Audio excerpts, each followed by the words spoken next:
बिस्मिल्लाहिर्रहमानिर्रहीम। अस्सलाम वालेकुम नाज़रीन, मैं फैज़ान ख़ान इस वक्त मौजूद हूँ ज़िला नौशहरा के गांव खिशकी पायान में और मेरे साथ मौजूद है अब्दुल हसीब भाई।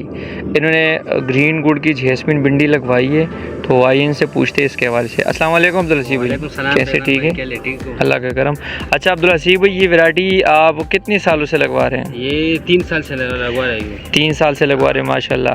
अच्छा, 3 साल से लगवाने की वजह? पैदावार अच्छा है, खूबसूरत है, कलर अच्छा है, रेट अच्छा मिलते है, क्या वजह है कि 3 साल से यही वैरायटी लगा रहे हैं? पैदावार भी अच्छा है, कलर भी अच्छा है और रेट भी अच्छा रेट है।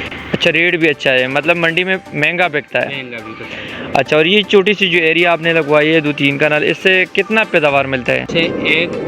125 किलो 125 किलो एक बार तोड़ाई से मिल जाते हैं, माशाल्लाह। और जब मंडी में लेके जाते हैं तो रेट कैसा मिलता है? रेट बहुत ज़्यादा मिलता है, 700 रुपये पर 5 किलो। 700 रुपये 5 किलो, मतलब दूसरी वैरायटियों से महंगा बिकता है। महंगा भी है। आप दूसरे किसान भाइयों को क्या मशवरा देंगे?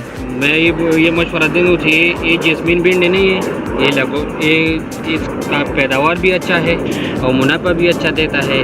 आपका मतलब है कि दूसरे किसान भाइयों को भी ये वैरायटी लगवानी चाहिए? चाहिए। चलिए, बहुत शुक्रिया, जज़ाकल्लाह।